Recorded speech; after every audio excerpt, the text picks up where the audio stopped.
खबर आगरा से, जहां करणी सेना के कार्यकर्ताओं ने समाजवादी पार्टी के सांसद रामजीलाल सुमन के घर पर जबरदस्त तोड़फोड़ की है। हम आपको सीधे आगरा लिए चलते हैं। रामजीलाल सुमन ने राज्यसभा में महाराणा सांगा को लेकर एक विवादित बयान दिया था और उनके बयान के बाद करणी सेना का गुस्सा फूट पड़ा। करणी सेना के कार्यकर्ताओं ने आगरा में सांसद के घर पर तोड़फोड़ की, गेट तोड़ दिया, गाड़ियां तोड़ी। करणी सेना के लोग सैकड़ों की संख्या में थे। हमले के दौरान पुलिस और करणी सेना के बीच जमकर टकराव भी हुआ, झड़पें भी हुई। एक इंस्पेक्टर समेत कई पुलिसकर्मी यहां घायल भी हो गए। बाद में पुलिस ने प्रदर्शनकारियों पर जम के लाठियां भांजी, लाठियां बरसाई। करणी सेना के कुछ कार्यकर्ता हिरासत में लिए गए हैं, जबकि ज्यादातर वहां से भाग निकले। रामजीलाल सुमन के घर पर अब सुरक्षा बढ़ा दी गई है। वहां इस समय की स्थिति नियंत्रण में है।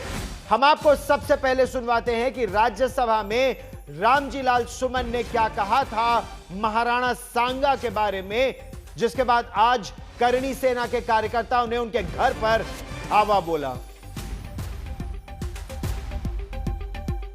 बाबर को लाया कौन? बाबर को इब्राहिम लोदी को हराने के लिए राणा सांगा लाया था। तो मुसलमान तो बाबर की औलाद हैं और तुम गद्दार राणा सांगा की औलाद हो, ये हिंदुस्तान में तय हो जाना चाहिए। अगर बाबर की तो आलोचना करते हैं, राणा सांगा की आलोचना नहीं करते।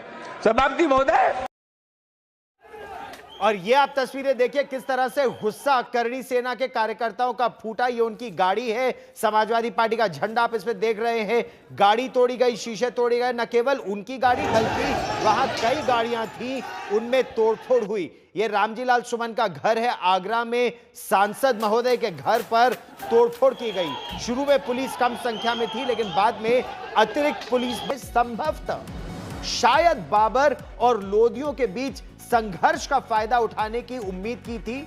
औपचारिक तौर पर आमंत्रित नहीं किया था बाबर को, लेकिन इतिहासकार जदुनाथ सरकार राणा सांगा के आमंत्रण के विचार को सिरे से खारिज कर देते हैं। जदुनाथ सरकार जोर देते हैं कि बाबर ने भारत पर आक्रमण बाबर की महत्वाकांक्षाओं और लोदी विद्रोहियों के साथ गठजोड़ से प्रेरित किया था। गौरी शंकर हीराचंद ओझा का तर्क यह है कि यह बाबर ही था जिसने महाराणा सांगा की मदद मांगी थी। तो अलग अलग इतिहासकारों का इस पर अलग अलग मत है। हंगामे और तोड़फोड़ के बाद समाजवादी पार्टी के सांसद रामजीलाल सुमन के समर्थक उनके घर पर पहुंचे। समर्थकों ने करणी सेना के खिलाफ अपना गुस्सा जाहिर किया और यहीं से उन्होंने कहा कि इस समय तो रामजीलाल सुमन दिल्ली में है, लेकिन उनका परिवार तो आगरा में है। उनके परिवार की सुरक्षा के लिए उन्होंने कहा कि पुलिस बल उस समय नाकाफी था और इसीलिए समर्थक वहां पहुंचे परिवार की रक्षा के लिए। उनका क्या कहना था, हम आपको वो भी सुनवाते हैं।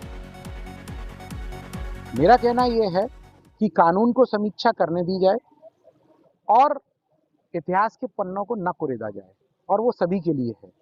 लेकिन इसके बावजूद भी अगर इस तरीके के अवांछनीय तत्वों के खिलाफ कार्रवाई नहीं होती है तो निश्चित फिर एक्शन का रिएक्शन होता है। और तमाम आज दलित समाज के, पिछड़े वर्ग के, अल्पसंख्यक समाज के लोग आज सुमन जी के आवास पर इसीलिए एकत्रित हैं क्योंकि सब सुमन जी के परिवार की सुरक्षा को लेकर चिंतित। महाराणा सांगा पर समाजवादी पार्टी के सांसद रामजीलाल सुमन के बयान पर की जो आग है, अब वो बिहार भी पहुंच गई है। दरअसल पूर्व सांसद आनंद मोहन ने रामजीलाल सुमन की सदस्यता खत्म करने की मांग कर दी है। बाबर को इस देश में बुलाने वाले राणा सांगा नहीं, इब्राहिम लोदी के सगे चाचा आलम खान लोदी थे और दौलत खान थे। राणा सांगा के बारे में इतिहासकारों ने कहा कि न केवल देश बल्कि दुनिया में इतना बड़ा पराक्रमी योद्धा शायद ही इतिहास में हुआ हो। उनकी तुलना नेपोलियन बोनापार्ट से की गई,